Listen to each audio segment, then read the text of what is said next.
Hey guys, welcome to the Advancement Through Adversity podcast. I'm your host, Hannah Trueblood, and in every episode, we'll be hearing from real people who have real stories about triumphs and failures. Whether we're talking about physical or mental health, relationships, business ventures, you name it, there will always be setbacks. That is a guarantee. But that's where the magic happens, and that's what we'll be here talking about every single week. I'm seriously so excited to take this deep dive with you. So, with that being said, let's get started. So, today's episode features an interview with a very, very talented and fascinating human being by the name of Julien. He is a songwriter, a music producer, a drummer. He's just all around a really cool person. And I was really glad to get him on the podcast.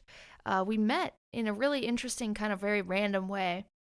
My fiance's band, Electric Soul Machine, was booked for a gig. And the day of the gig, we found out that the drummer was not going to be able to make it. And so they had a mad dash of literally contacting every single person who could play the drums within like a 50-mile radius of Northwest Indiana. And luckily, we were able to get in touch with Wes. And not only was he willing to drive all the way from Illinois to Michigan City, which is a haul for people that he's never even met, but he laid it down and he did an awesome freaking job. I was truly blown away seeing somebody that didn't know these guys, didn't know the music, literally just found out about this gig, a few hours prior. But he killed it, and I was just really impressed by his ability to listen and hear and communicate with the guys on stage and to be able to hold it down in a way that I literally never could. So anyway, we have a super cool conversation today about the infinite possibilities of life, about the struggles of toxic religion, and how to form your own personal relationship spiritually, whether that be God or whatever it is, and just overall leading with love, trusting the process, and being kind to yourself. So I really, really hope that you enjoy this. I'm super excited to share this with you today, and I hope that you enjoy it. There are a lot of golden nuggets in here, so make sure that anything that resonates, share the show. Also, make sure you go follow Wes. All of his social media is in the show notes. And yeah, enjoy the show. Welcome to the show, Wes. Thank you so much for taking time for me. Oh, no problem. Thanks for having me. It's an honor to be here. Yeah, it's nice. I remember like the second that I met you, when I saw you guys, when I saw you play with my fiance's band, I was like, oh man, this guy's energy is awesome. Ah, man, love it. Thank you. Yeah, so why don't you tell everybody kind of who you are, where you're from, what you're doing, all the good background stuff. All right. My name is Wes. Wes Julien or Wes Music, depending on, just what I'm doing. But yeah, I'm originally from Rock Island, Illinois, born and raised here, Quad City area. Went to Rock Island High School. Ended up going to the Conservatory of Recording Arts and Sciences, and then I went to Western Illinois. Um, Eventually ended up moving to Chicago, and I'm always back and forth between there and my hometown as well. I always make sure I come back and show love and things of that nature. But started playing drums at a really early age in church and things of that nature. So I'm a musician, and I produce and I write for multiple artists. And so yeah, that's kind of what I do. Wow, so you do like all of it. You write, you produce, you play it yourself. Yeah. How how did you like get into it really? Like I know you said you started playing drums at a young age because from church and stuff, but I feel like there has to be kind of a certain level of like passion and connection to really dive Yeah. that deep and to make it your like triple full-time gig. Yeah. Nah. My mother, she was a choir director, and my godmother, and all of her children. She had 10 children. and every single one of them were musically inclined. So I was just always around music. At one point, my mom had a B3 organ in the house. Okay. So, to be able to just see a B3 in the house and for that to be a toy. But, I mean, I always thought it was really cool. I was always intrigued by different sounds and how different rhythms. So I was just always around it, and it just always intrigued me. And I just stayed with it, and I couldn't stop doing it, and I still couldn't That's stop if I awesome. tried. Yeah. Did you teach, like, get taught by anybody in particular, or did you just completely self-taught? I had a teacher at one point, and then I've had mentors and then people along the way who have just been super helpful. One of my first music teachers, Mrs. Clavon, she was my piano teacher. I took piano lessons. I had about six, did that for a little bit, about a year or so. And then Yeah. this name, what was his name? Mr. Williams. I believe he was in East Moline. He taught percussion for a little bit, and then just went through school and things of that nature, and had various teachers such as like Mrs. Brady, Mr. Carlin. Those are Rock Island teachers, and then studied with Dr. Cooper, John Cooper at Western Illinois. Dr. Kevin Nichols, he was the percussion teacher, so I was able to pick up things from him and just other professors, and a mentor by the name of Terry Patton. He's pretty much my uncle. So it's just, I got a chance to really learn from a lot of them and be able to just soak up a lot of knowledge. Myra as well. Let me also make sure I don't forget her as well. She plays a lot of hand percussion as well. So I learned a lot of Yeah, West that's pretty African cool. rhythms for her, and that heavily influenced a lot of my playing and how I kind of think as far as playing. So yeah, no, shout out to Auntie Myra. Yeah, that's pretty cool. That's like diversity of knowledge from lots of different types of people and different backgrounds. It's a really good way for you to be diverse yourself. Yeah. That's awesome. So you said that she taught you about, like, some specific types of drumming patterns and things. Go into that a little bit more about how, like, what you're saying about your thought, how you think about the music. I am personally not a musician myself, so uh, it is always really fascinating to kind of hear an explanation of, like, the thought process of a trained Oh musician. yeah. What I learned a lot was a couple of things. One, that rhythm and drums itself, it's a form of communication. um, there was a rhythm for everything. There was a rhythm for a celebration. There was a rhythm for war. There was a rhythm for weddings. There's a rhythm for everything. So to understand that as that music itself is a language that can be spoken, music itself is a language that can be written, and things of that nature. So to look at music as a language and to be able to speak and learn how to speak and learn different words and different dialects in music. So that was one of the things that I learned uh, from her. I learned in that, and a lot of polyrhythms. I think very polyrhythmically, like, um, and I kind of look at life that way. I don't necessarily always see life as um, if you add up to two, there's only two ways to add up to two. I don't always look at it as 1 plus 1 and 2 plus 0. Sometimes I see things as 1.9 plus zero point 0.1 or 1.2 plus zero point 0.8. You know what I mean? Just all those different, there's an infinite amount of ways to add up to two. So I like looking at all those options in music and in life. Mm-hmm. Just looking at things from different perspectives and seeing how things can pan Yeah, that is actually a really great comparison. I love the way out. that you put that, honestly, because there really is there is never, like, one specific way or even two ways to get to something. Everything always has, like you said, an infinite amount of possibilities, and it still gets you to the same thing. Yeah. Let's kind of dive deeper a little bit into that, like what you were just saying with communicating with music and being able to use that in your actual life. Like, what would you say is a time where, that lesson really kind of clicked for you? Like, what was something that you were going through, maybe personally, where you were able to kind of connect to that music and be like, you know what, there's more ways to make music on the drums. Like, there's got to be more ways to do something and get through something in your life? Um,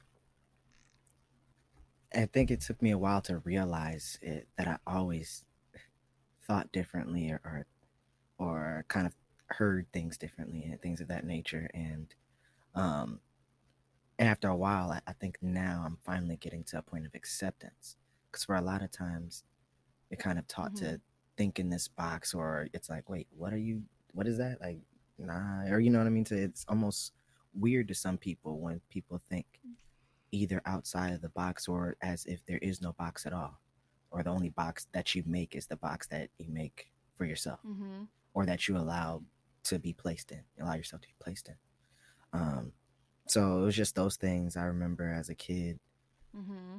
I would be at my mom's job or something like that, and I would hear the printer, and I would start beatboxing and doing counter rhythms to the printer, or I'd be at the gas pump and I would hear it in a certain meter and I would just start beatboxing and things of that, or start tapping. And she's just like, what are you hearing? What is going on? I'm just like, I'm hearing all this music in my head. And it's just, so yeah, I think finally getting to a point where I was able to grow into accepting that and to understand, like, okay, it is cool to think differently or see things differently. So yeah. So your family being, obviously very musical and religious, I'm assuming based off of growing up in church. Um, Yeah, yeah. Pretty spiritual. They're a pretty spiritual family. Yeah. yeah, were they generally, are they like kind of the more open-minded spiritual, or was, were they accepting of you being different, or was it more like you kind of had to get through that first to be able to really expand your mind? They've always been about just assuring that you're they always wanted me to make sure that my relationship with God was personal. You know, uh, Mm-hmm. of course, there was of course, church was kind of that way, or the Christian church, I should say, was kind of their way of getting that. And I definitely learned a lot from the Christian church, and um, I still take on a lot of those beliefs and things of that nature, and really kind of, if anything more besides the just some of the religious smog and history and stuff like that, because we could go deep into all of that and all the Oh negatives yeah, and stuff because it's nuts. that's a whole But other just podcast.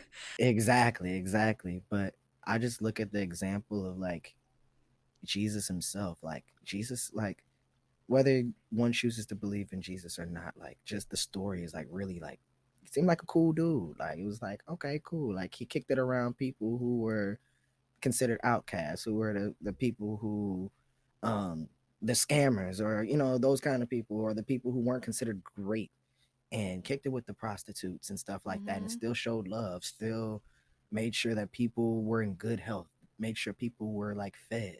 Like he just seemed like a cool dude. So I'm like, okay, that's a pretty good guideline to like, okay, I could do that, or I could go for it, or it's a decent compass for me at least. So um Mm-hmm.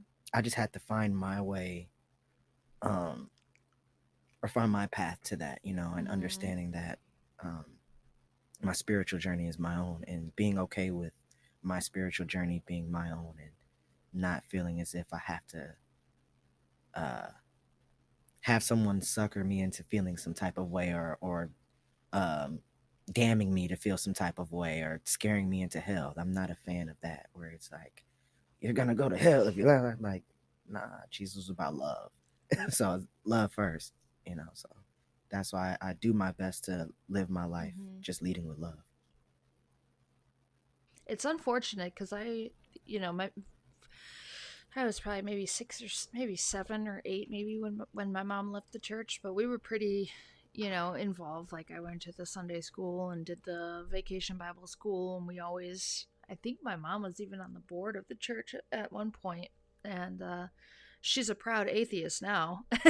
Oh wow, But yeah, yeah, she's kind of come yeah. come totally full circle. So um it is interesting to see, fortunately for me, the church that we kind of went to was a little bit more progressive and was more focused on the love Yeah. forward, love first. It doesn't matter like what you are or who you are or anything.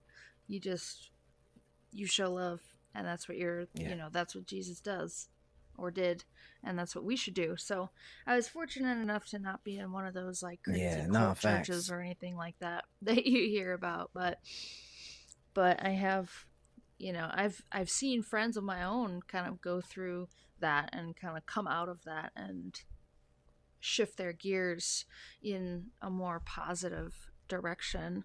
So do you feel like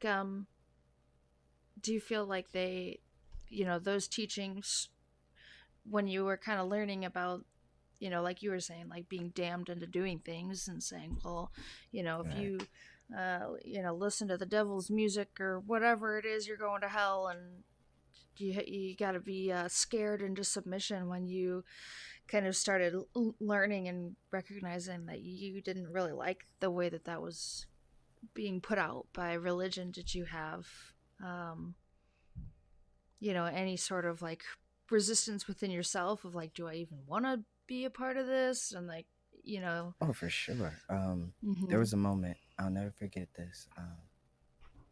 I was playing at this church for some type of revival, and mm-hmm.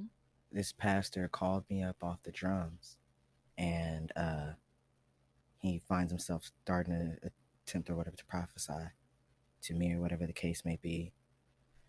First thing he's like, okay, you should read your Bible, pray a little more. Okay, cool, I can do that. Touche. And then he said something about God wanting holy musicians, and I'll kind of just fast forward. In a nutshell, giving me he was giving me issues about my earrings and saying that how it was unholy or something like that. And Oh the boy. scripture he referenced was about um something about how the former like slaves like put their earrings into the fire to make a uh that was when they made the calf, the golden calf or something like that. And he was saying how I wasn't on the devil's selling block or anything like that. And I was just like, wait, what? So You got all he that from my earrings? yeah, yeah. So it was just nuts. It was crazy. And in that moment I tried something, I tested something out. Because he tried to lay his hands on my hands and stuff like that. And he said, okay, I want you to go back to the drums and play. And okay. So I'm like, okay, cool. At this point I'm mad, but I'm doing my best to like keep it cool. I'm like, I got a job to finish. So I played the exact same rhythm, the exact same way. I didn't change anything. I did this on purpose. And the church, a good portion, just started erupting. Oh, thank you, Jesus. Thank you, Lord. One, I never took my earrings out. Two, I kept the same thing the same. I played the same thing the same way. I'm like, oh, so you're playing with these people's emotions and their like souls and well beings. I'm not about to be a part of your circus. So, yeah, I literally at that moment had a moment with God where I said, you know Mm-hmm. what?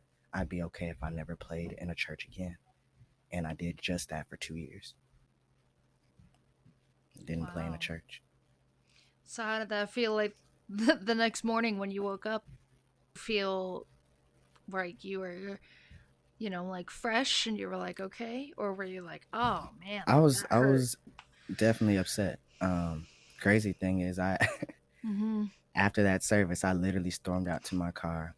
I found the loudest song I could find with the most obscene language I could find. I turned it up, I blasted it, and I made sure I wanted people to hear me, and I skirted off. I was mad, and people knew I was pretty upset. Um, so yeah, nah, but at that point it was just like, whoa, like I don't want to be a part of that. Like that's not cool. And just seeing other things where I had been, you know, cheated out of money and things of that nature, or just told things that was supposed to happen didn't happen, or just saw things that just weren't cool and weren't like, wasn't what's up. And I was just like, okay, yeah, Yeah. no, I'm cool. I'm a back out. Well, that's. So I'm yeah. glad that you did. what What did you do in those 2 years? You said that you quit playing in churches for 2 straight years, and now you are doing that again. So what happened in that 2 years? That 2 years, um, I just took time to just kind of really I was still very angry, but um, I kind of even allowed myself to sit with that anger. I allowed myself to ask questions. Um, what does this mean? What is this tradition about? What is this? What is that? What happened? So I just asked questions, um, just to gain my own understanding and gain knowledge and see what was going on and figure out, like, okay, what got me to this point, to being so mad that I don't even want to be in there anymore. I don't want to listen to any of the music. I don't want to even, I didn't want to be associated at all. So, Mm-hmm. just really just kind of doing some digging in that. And it took for a college professor, um, Alfonso Simpson, Dr. Simpson. Um, he asked me to play for a church service for him.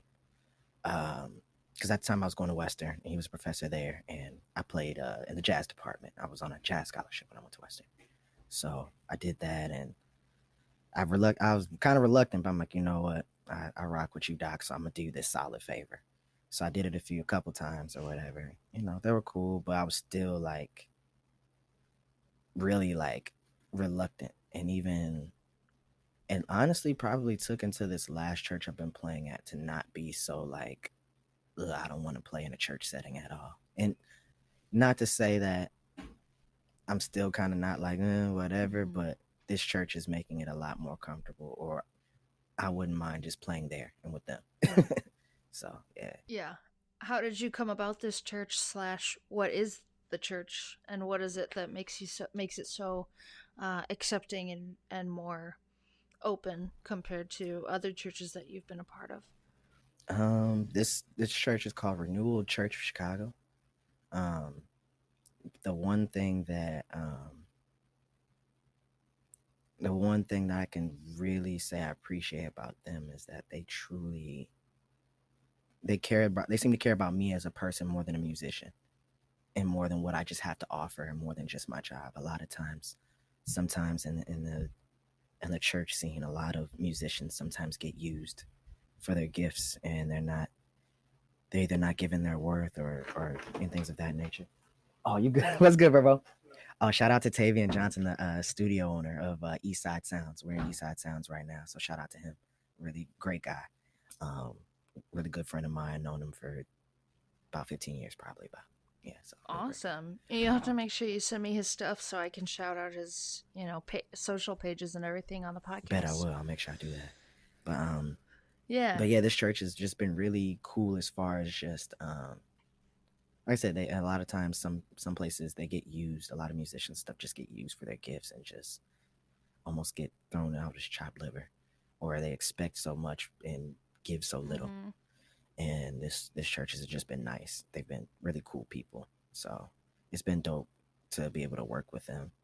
Um, you know, so yeah, And how long have you been with them? less than a year. It's about maybe 6 months, if that. Okay. So, nah, they're really cool, understanding people, um, supportive too, even with my outside adventures, and ask, a lot of the team and stuff will ask, when are you playing? When's your next gig? When can we come kick it with you? See your next gig. Oh, So that's yeah, no, nice. they're supportive, and will, you know, come see me at some of the bar joints, the club joints, and then we'll see each other Sunday. That's awesome that you get to kind of be both. Yeah, yeah. That's cool. So let's talk a little bit about those outside of church adventures. And, we kind of talked about your technical history and where you learned and your spiritual history and kind of how that coincides with your music. So let's kind of dive a little bit more into your other ventures and, Cool. what you do Yeah. there. So yes, I play drums. Drums has been, kind of my main thing for a while. Got a chance to play for a lot of people and do a lot of things. Like I said, I was on a jazz scholarship when I went to Western Illinois.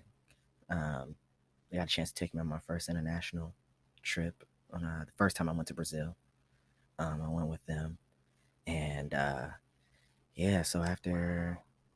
college, I ended up playing for Tim Stop. He's from the Quad Cities as well, and we got a chance to tour with the band Chicago. Wow. And yeah, we got to open up for them. That's cool. So that was a great, yeah, that was a great tour. And I actually went on that tour after my second trip to Brazil. Nice. Um, so yeah, it was just really dope to play. And then I produce as well. I work with a lot of different artists, such as let's see, I've worked with Xavier Roussan, I've worked with Rue Maroon, I've worked with um, Torian Ball, um, Alicia Monique, Napalm, um, Ami, who else? Uh, a lot of people. There's too many to name right now off the top of my head. Um, and there's others that I'm working with right now.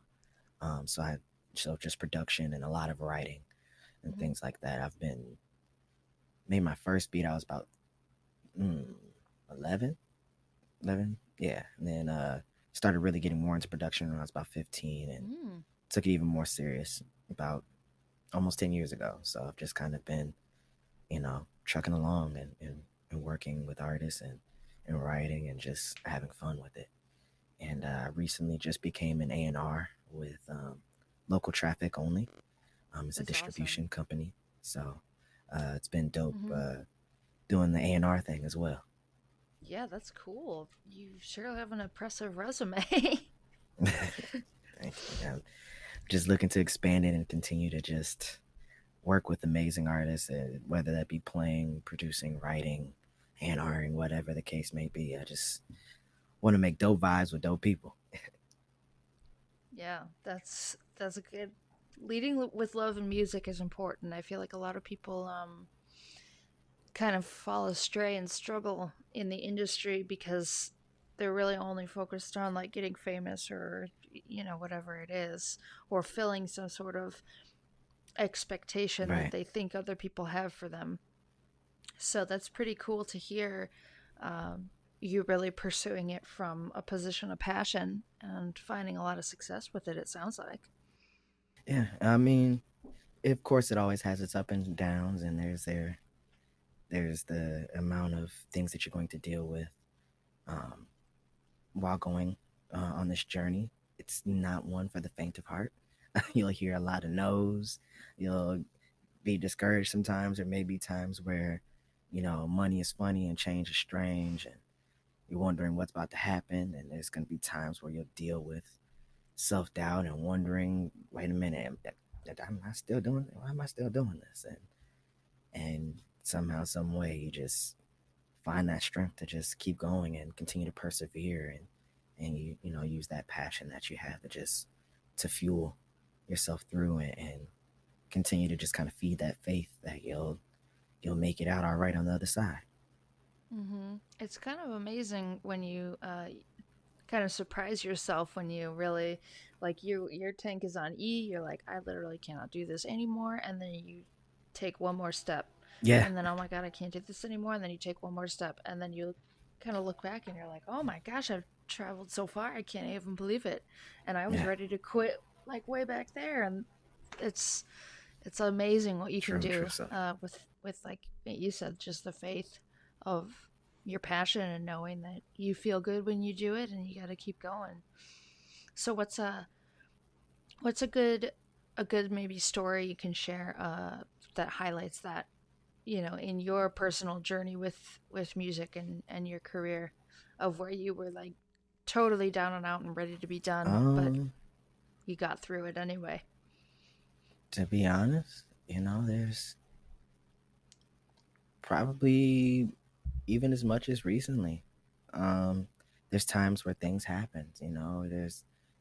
There was one point I had my car had broken down, my laptop had went out on me all at the same time, and there was some other things that were just personal things that were just Oh going no. on. Like, just it was just a lot that was happening at Oh once, and I'm just like, god. whoa, wait a minute. This is a lot. Like, it's one thing to not be able to, okay, I'm stuck and I can't travel right now, Mhm. whatever. Like, don't like it, but I'll at least go to the studio or something. But then not have a laptop to be able to like work and have my like place of the studio is like my place of refuge. and safety, where I'm able to just, I can just be myself here and just kind of say whatever I need to say or whatever's on my mind. And to not have that Mm-hmm. ability to be able to release like that was, that sucked. But, just kept pushing and kept going. And, like I said, I'm still, and then even after the pandemic, it was just a lot as well to just have so much promise and so many things happening, and then everything just be snatched. It's just nuts. So I feel like a lot of musicians are still just finally recovering from that. Yeah, that was going to be kind of my next question about uh, what happened your with your path with COVID. Did it come to a screeching halt? Were you able to kind of maneuver through it? Like, what happened? It forced me to dig deeper within and to find out who I was and what I could offer. Mm-hmm. Um, because at the time when before COVID happened, I was really like just playing a lot more. It's just drums, drums, drums, and Mm-hmm. I was loving it. It was great. Um, I wasn't writing as much or recording as much. Um, so when that happened, and this is before my laptop had broken down, um, Mm-hmm. I didn't have any monitors at the time, but one of my guys, Ave Avery, Pearl, he ended up hooking me up with these monitors and some other things. And it was just like, here, go create, go do what you need to do. And ended up just collecting a whole bunch of songs and just writing and recording and just literally just built this catalog that I'm still building this catalog even more now. And it's been dope. So it forced me to really just search within Yes. myself and ask, what did I have to say? Um, what are the things that I had held myself back from saying? Um, 'Cause a lot of Mm-hmm. times I can sometimes be reserved too, and I may not say everything that's on my mind. So it got a chance for me to really just express myself a little more. So Mm-hmm. um, that was the benefit of COVID, and even got a chance to strengthen um, some relationships during COVID. Having limited contact with people and not being able to get in big groups. Um, you're kind of forced to really strengthen those bonds that you do have with the people that you could um, Mm-hmm. meet up with when it was, or if you felt safe, to meet with certain people. So I got a chance to really just connect with some really amazing people who have become just Mm-hmm. amazing friends, and even better friends. I should say even better friends, that where we really strengthened our bond, and it was just really dope. It's refreshing to hear. I feel a lot of stories you hear are not so positive. So, you being able to kind of really take Yeah, that opportunity to go in deep and really run with it. It's obviously working out really well for you, and I'm sure your creativity, that was always there, but like you said, a little bit of solitude forced you to figure out what you actually wanted to say and how to say it. yeah, and that's a scary thing. It's a super scary thing to have that much time to yourself sometimes, because it's like, wait a minute, I don't have anything Mhm. distracting me right now from the things that I wanted to run from. I can't hide from certain emotions or feelings or traumas. Like, there's no running, there's no keeping yourself super busy. You can only do so much. So it's like, okay, like at some point you have to Yeah. deal with you. And I think COVID was the time where I got a chance to really start dealing with me in a new and deeper way. Yeah. That's awesome. So what advice would you have for somebody who's kind of at a pivotal moment here where they're feeling a little kind of stuck, maybe where you were at pre-COVID, because obviously we don't have Right. a lockdown and a pandemic to force ourselves home and force ourselves within. Now that you're kind of on the other side of that, what advice would you give to somebody who's here now and that kind of is that's kind of the next direction that they need to go to the next level? Um, Take a moment to breathe. Um, as cliche as that sounds, um, just being able to breathe and calm yourself, um, to help center yourself, ground yourself, um, to say, you know what, I don't feel okay right now. I do acknowledge my feelings. I acknowledge that this doesn't feel good, that this sucks, but I won't allow it to stop me from getting to where I need to go. I'll take a moment to pause, to breathe and gather myself and all right. But after that I gotta keep going and keep pushing. You know, you gotta Mm-hmm. I think it was Steve Harvey that said this, which is wild that I'm quoting, but anyway, I believe he said, um, or he had heard someone say, um, if you're going through hell, why stop in hell? You know, keep going.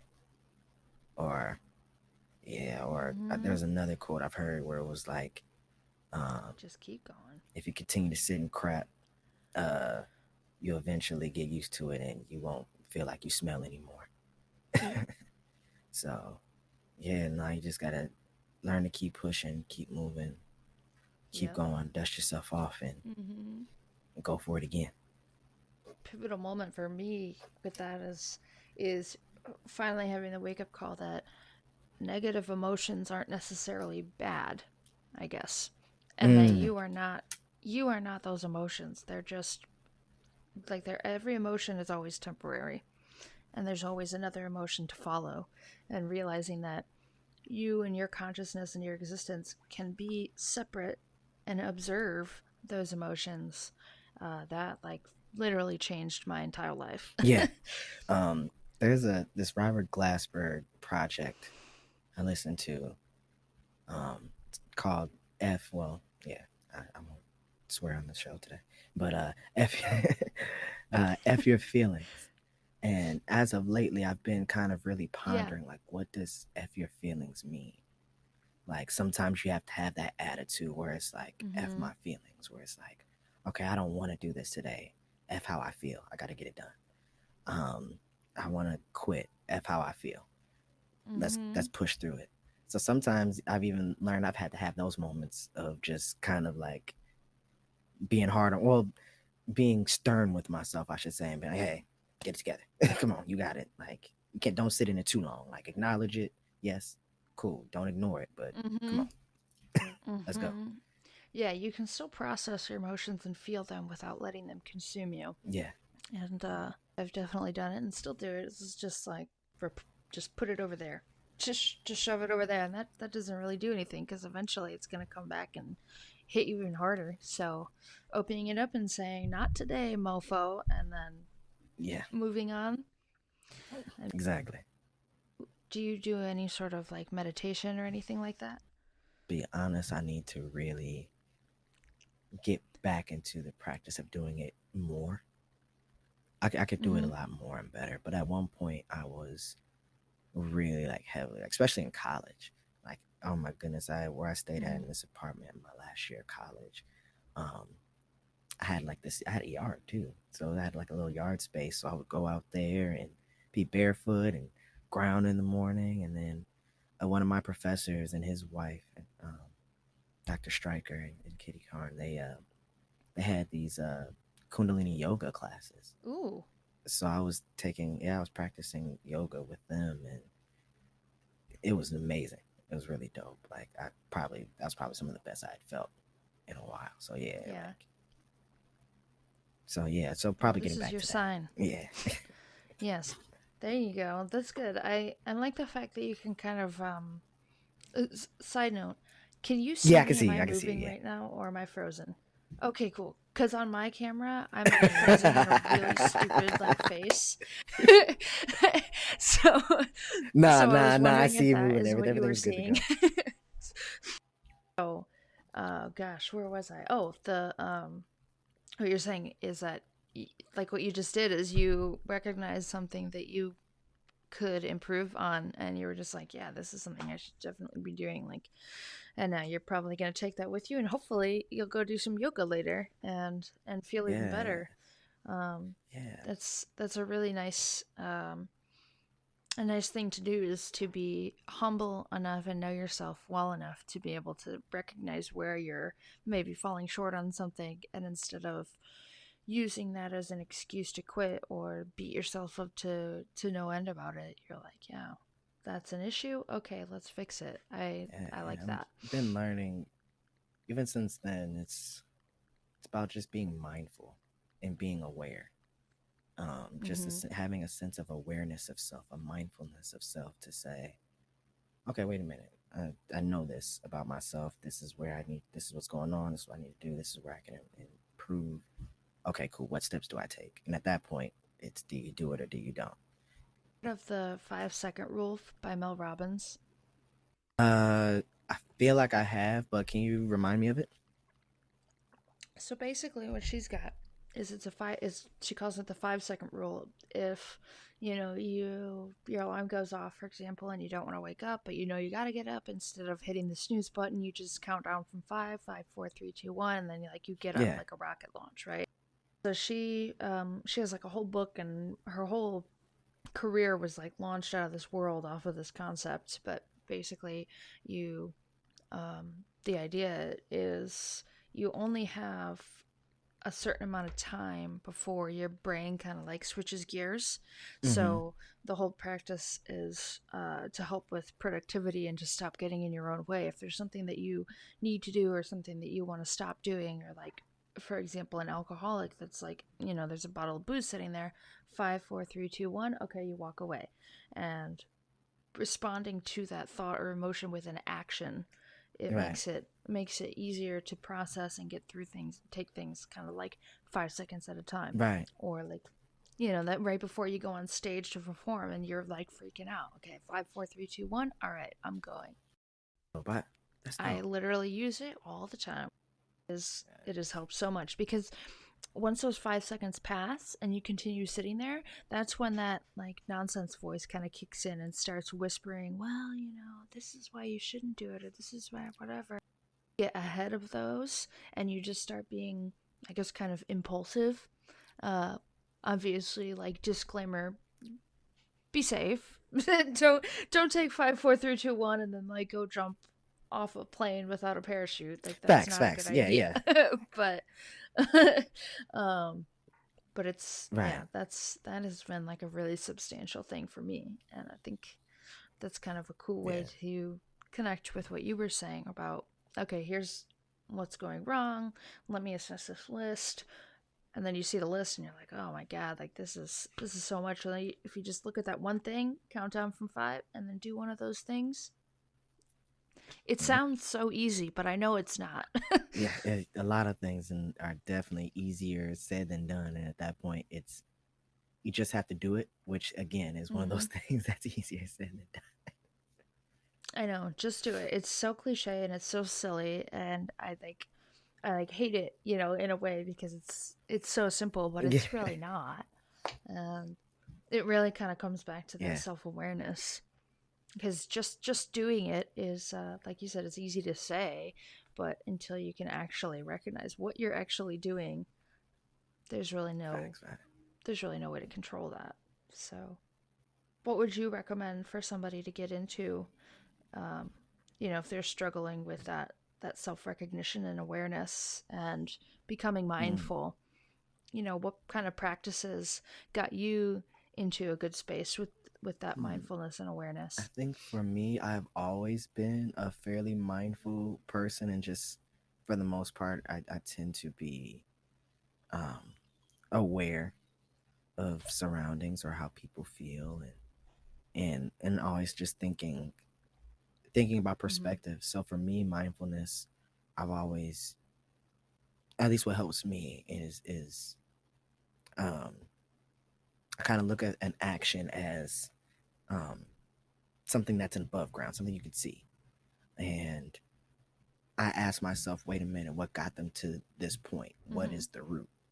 So I always try to, I do my best to be understanding of what could have been the cause of of how something has happened or how someone may act and Mm-hmm. feel. So I guess that would be what I would encourage people is to understand that it's usually what you see as a reaction to something a little deeper sometimes.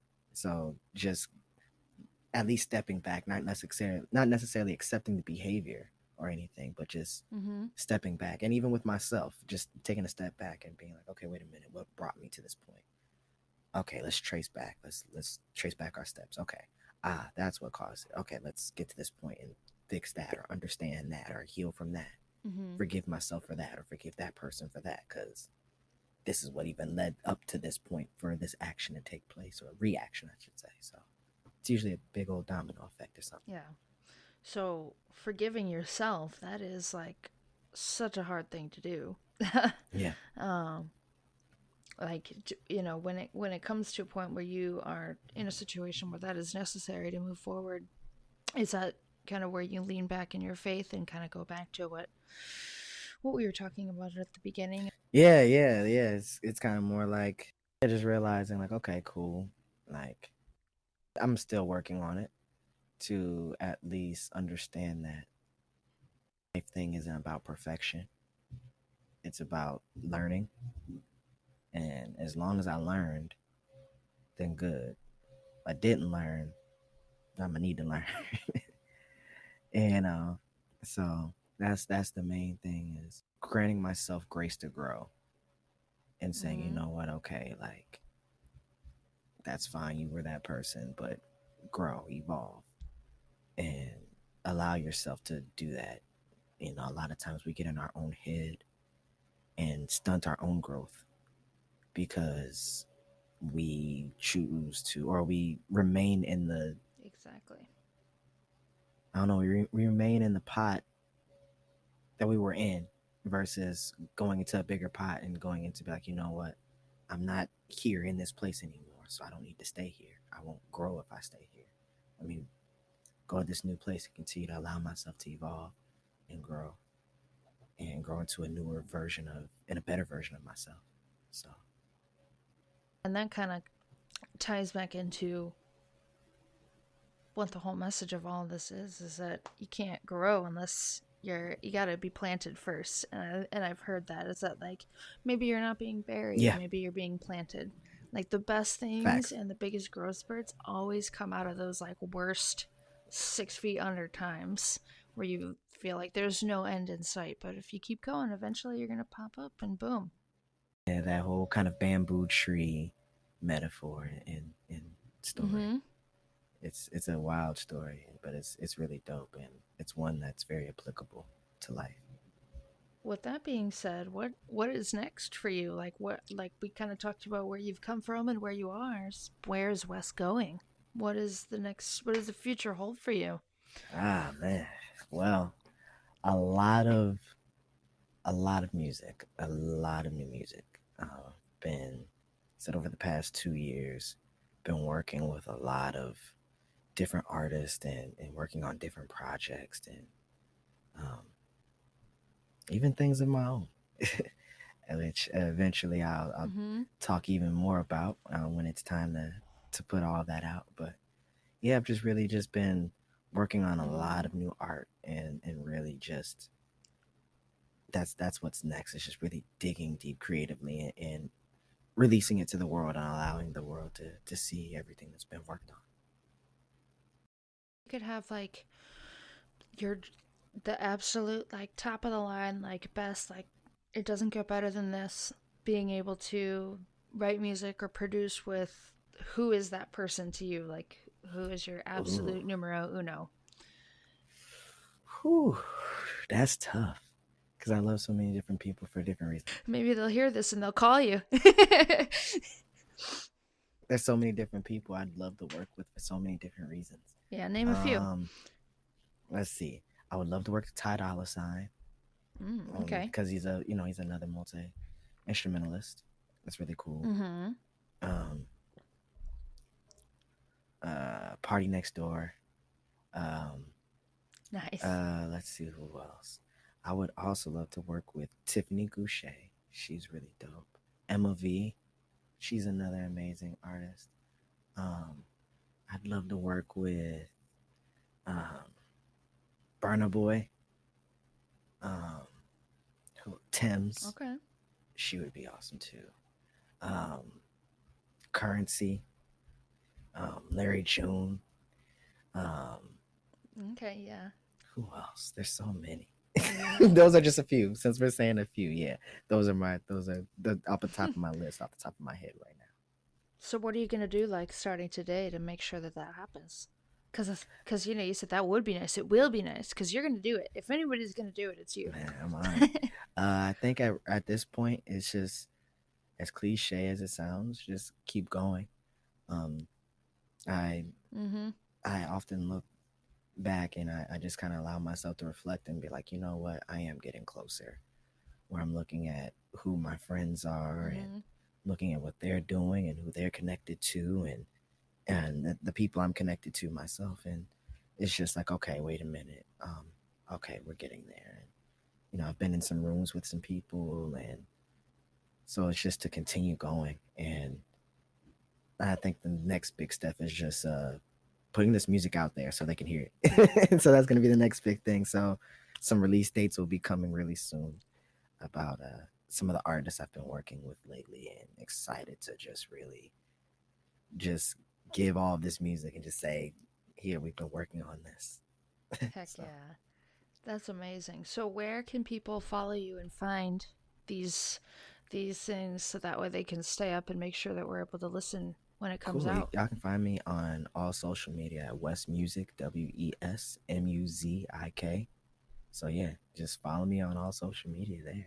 And hopefully you guys will rock with Yeah. me and go on the journey with me. And I will link, all of that stuff in the show notes of the Thank you. episode. Thank you. And as a creative, there's really never any competition is what I'm learning. Is that, there's enough room for everybody at the table. They just have to be willing to find their seat and work for it. And We have to. We have to. there's infinite, like you said, there's infinite ways to make two. And there's literally never music and art is created through a person's perspective, and there's Yeah. never two perspectives that are exactly the same. Yes. So yeah, everybody make sure you go follow him. And is there anything else that you want to talk about, or any final words that you want to say? Look in the mirror and then say I love you to the first person you see. Ooh. Okay, yeah, that's gonna be a soundbite. I love that. That is awesome. Yeah. Yeah, so look in the mirror and say I love you to the first person you see. Hopefully there's nobody standing behind you that you're not expecting. That would be wild. Hopefully the only person you see is yourself.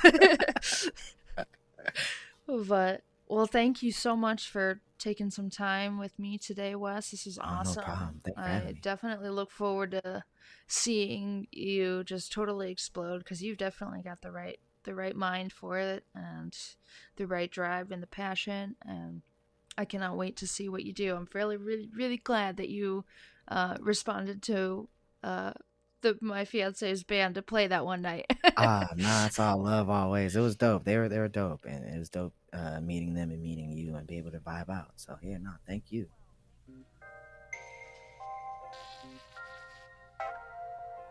I hope you got some insights out of today's episode. Links to all of the products or anything that we discussed today will be in the show notes. Make sure you check that out. Also, give us a holler on Instagram. Tag us in your story, advancement_adversity_podcast. Tell all your friends about this super cool new podcast that you got going on here. We really appreciate you. Thank you so much for hanging out with us today. We're having a blast. I hope you are too. My name is Hannah Trueblood. I'll see you next week.